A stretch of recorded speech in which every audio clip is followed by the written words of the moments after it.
February 20, 2025, Tuesday. Good morning, this is Liza Claire Lumod. You are watching Baisu Daily Newscast. Today, the world celebrates a special occasion, the World Teachers Day. So a day to honor our dedicated and hard-working educators who shape minds and inspire futures. In Bohol, teachers are not just educators, but also a mentor, a role model, and a community leaders. Their influence is vital in policy making with schools, ensuring that students' welfare and mental health are prioritized. About telling us all about what you learned about grasshoppers.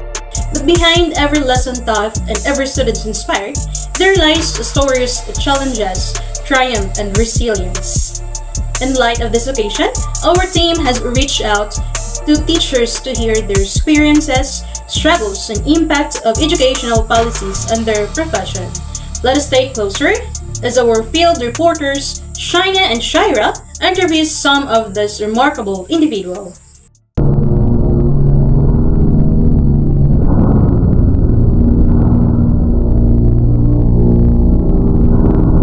Hi, we are here at St. Atali de Padua Parochial School, and here with me is Ma'am Maisel. Thank you for joining us today. Since it's Teachers Day, we'd love to hear your thoughts. Could you share us what inspired you to become a teacher?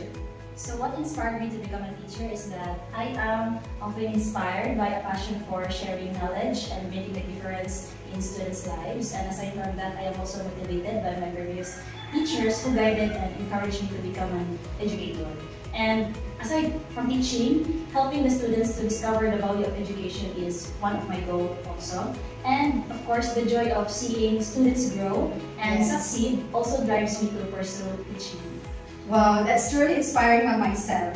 Now, we know that being a teacher isn't always easy, right? Yes. So, what is the biggest challenge you face in your profession, and how do you overcome it? So one of the biggest challenges I face in managing diverse students is that the students' needs and of course the learning styles, particularly in the classroom. So I overcome by using different teaching methods, incorporating technology, and providing individualized report. And another challenge is maintaining student engagement, which is addressed by making lessons interactive and relevant. And additionally, handling workload and stress also is difficult, but I manage it through time management, collaboration with colleagues, and self-care practices. That's great to know, ma'am. Your dedication is truly commendable. Before we end, what message would you like to give to your fellow teachers and to your students as well?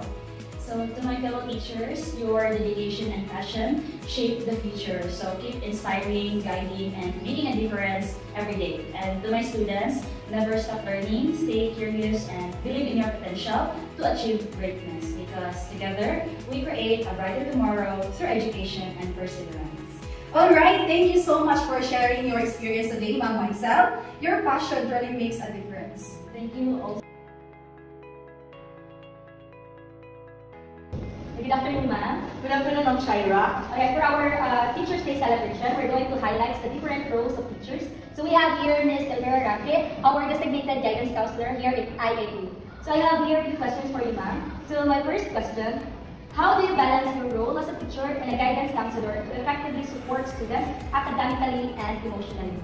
Okay, so as a teacher and at the same time guidance designate, I need to balance everything. I'm having a normal or even overload of 8 subjects.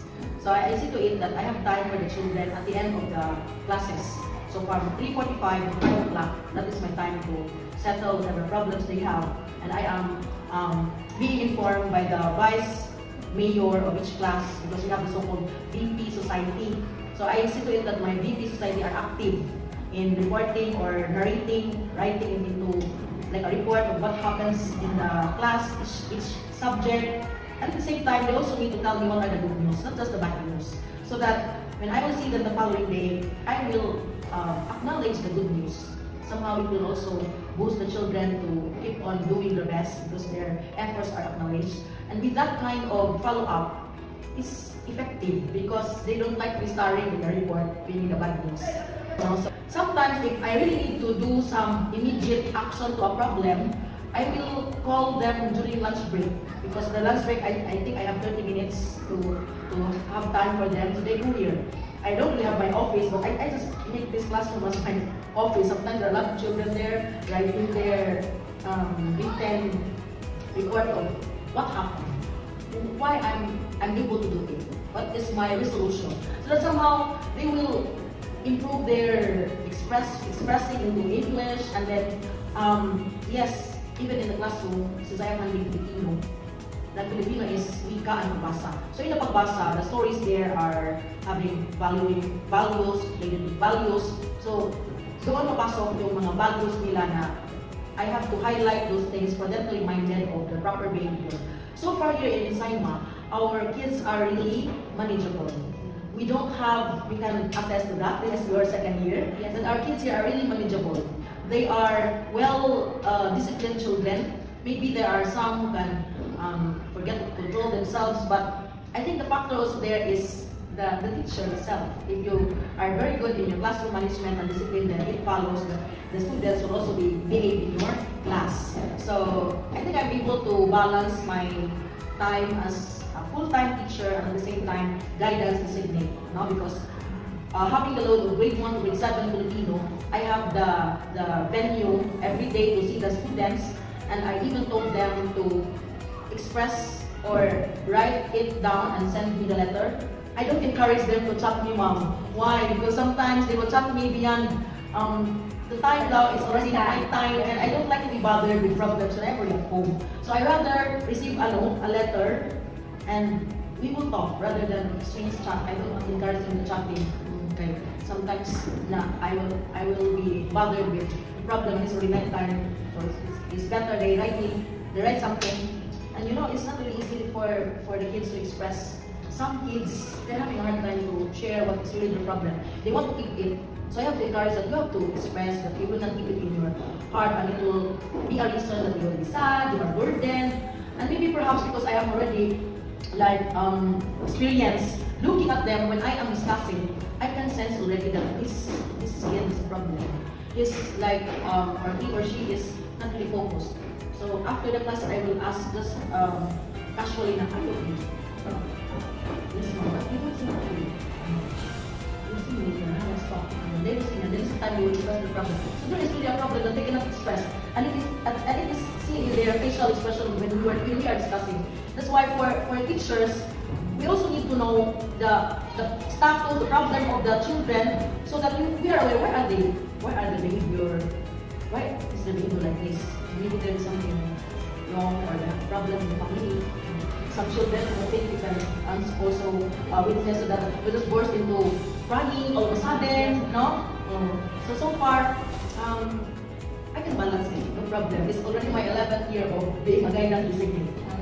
Thank you so much, Mom, for the information, and you were able to balance your time. We really appreciate your effort towards the challenge. Okay.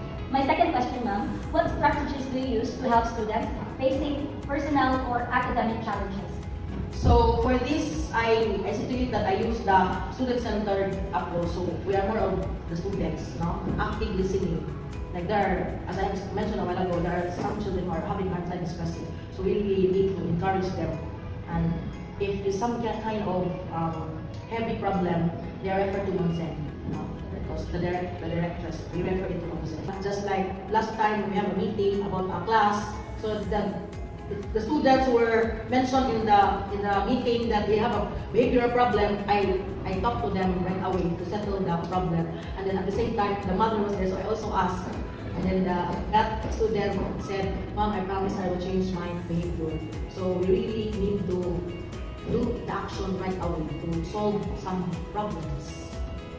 So thank you so much, Ma'am LB, for sharing your experience and the knowledge you were able to show your care for the students and also the love for the students. So that will be all for today's news. Back to you.